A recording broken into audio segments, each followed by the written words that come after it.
ایک سوال سب پوچھ رہے ہیں کہ کیا جہانگیر ترین اور عمران خان کے درمیان صلح ممکن ہے؟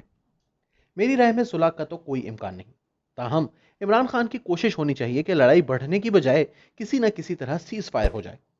جہانگیر ترین کے لیے عمران خان کے پاس واپسی کا کوئی راستہ نہیں ہے، تاہم عمران خان کی کوشش ہوگی کہ جہانگیر ترین ان کے اقتدار کے لیے مسائل پیدا نہ کریں۔ اب جہانگیر ترین عمران خان کے لیے یہ مسائل ڈر اور خوف سے پیدا کریں گے یا اس کے لیے وہ سیاسی قیمت ادا کرنے کے لیے تیار ہیں؟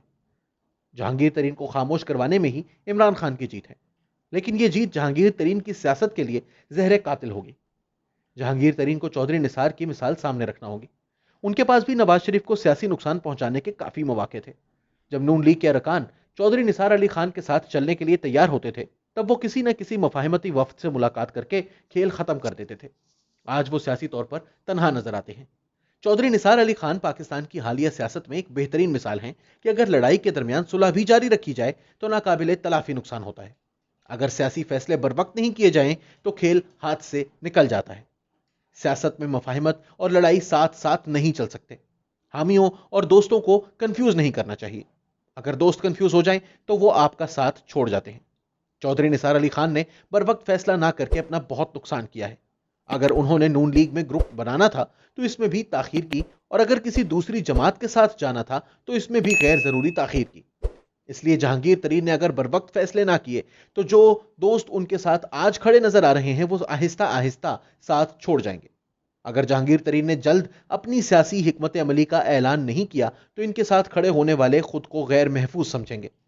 ان کے لیے اپنی اگلی سیاسی راہ کا انتخاب مشکل ہو جائے گا۔ اس لیے جہانگیر ترین کے پاس عمران خان کی جانب واپسی کا کوئی راستہ نہیں۔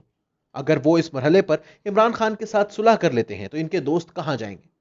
جہانگیر ترین اب اکیلے نہیں ہیں، ان کے ساتھ ارکان اسمبلی کا ایک بڑا گروپ ہے۔ وہ اکیلے کوئی فیصلہ نہیں کر سکتے۔ جہانگیر ترین کے ساتھ اب تک 30 سے زائد ارکان اسمبلی کھڑے نظر آ رہے ہیں۔ یہ وہ ارکان ہیں جو ان کے ساتھ عدالت چاہتے ہیں۔ یہ 30 ارکان عمران خان کے ساتھ بغاوت کر کے جہانگیر ترین کے ساتھ آئے ہیں۔ اگر آج جہانگیر ترین عمران خان کے ساتھ صلح کر لیتے ہیں تو عمران خان ان 30 ارکان میں سے اکثریت کو عبرت کا نشان بنا دیں گے۔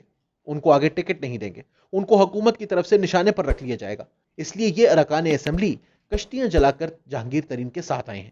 ان کے پاس بھی واپسی کا کوئی راستہ نہیں ہے۔ اس لیے اگر جہانگیر ترین واپس چلے بھی جائیں تو اپنے دوستوں کو چھوڑ کر ہی یہ صلح کریں گے۔ جہانگیر ترین کو واپس عمران خان کی طرف دیکھنے کی بجائے جلد از جلد اگلی حکمت عملی کا اعلان کرنا ہوگا، ورنہ مزید لوگ ان کے ساتھ نہیں آئیں گے۔ یہ درست ہے کہ جہانگیر ترین نے پیپلز پارٹی کے ساتھ جانے سے انکار کر دیا ہے۔ میں نے پہلے بھی لکھا تھا کہ جہانگیر ترین کے ساتھی انہیں پیپلز پارٹی میں نہیں جانے دیں گے۔ پیپلز پارٹی کے ساتھ مل کر جہانگیر ترین گروپ کے ارکان سیٹیں نہیں جیت سکتے۔ جہانگیر ترین کے ساتھی ارکان کی اکثریت پنجاب سے ہے۔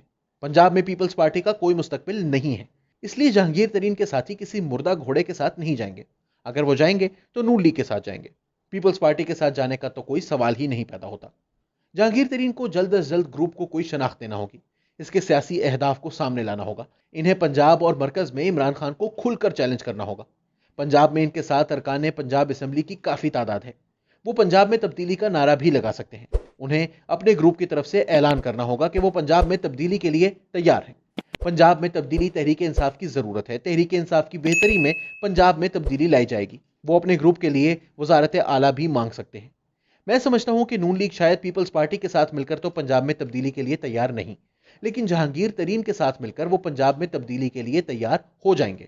اگر منظور وٹو 18 ارکان کے ساتھ وزارت اعلیٰ لے سکتے ہیں تو جہانگیر ترین کے ساتھ تو اس وقت 22 ارکان پنجاب اسمبلی آ چکے ہیں۔ یہ سب لوگ نون لیگ کے ساتھ شراکت اقتدار اور اگلے انتخاب میں سیٹ ایڈجسٹمنٹ کے لیے تیار ہوں گے۔ یہی ان کے مفاد میں ہے۔ اس لیے جہانگیر ترین کو ایک طرف اپنے گروپ کو نہ صرف مضبوط کرنا ہے بلکہ ساتھ ساتھ اگلی حکمت عملی بھی دینی ہے۔ خاموشی کا سیاست میں کوئی کام نہیں۔ خاموشی بزدلی کی نشانی ہے، اور بغاوت میں بزدلی کا کوئی کام نہیں ہے۔ ابھی تو شہباز شریف کی رہائی تاخیر کا شکار ہو گئی ہے، لیکن جہانگیر ترین کو شہباز شریف کے ساتھ چلنے کی راہیں کھولنا ہوں گی۔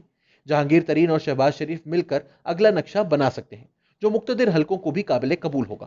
جہانگیر ترین کو اب تحریک انصاف ترین گروپ کے لیے اعلان میں تاخیر نہیں کرنی چاہیے۔ جو لوگ انہیں ڈرا رہے ہیں کہ ان کے ساتھ ووٹ بینک نہیں ہے اس لیے وہ آگے کیا کریں گے، تو جہانگیر ترین سے زیادہ بہتر کون جانتا ہے کہ جیت کے لیے ووٹ بینک کی کتنی اور دوسرے لوازمات کی کتنی ضرورت ہوتی ہے۔ جیسے جہانگیر ترین باہر نکلیں گے، کارکن بھی ان کے ساتھ آئیں گے، کیونکہ تحریک انصاف کا کارکن بھی اس وقت تحریک انصاف کی کارکردگی سے نا امید ہے۔ اسے بھی نئی امید دینے کی ضرورت ہے۔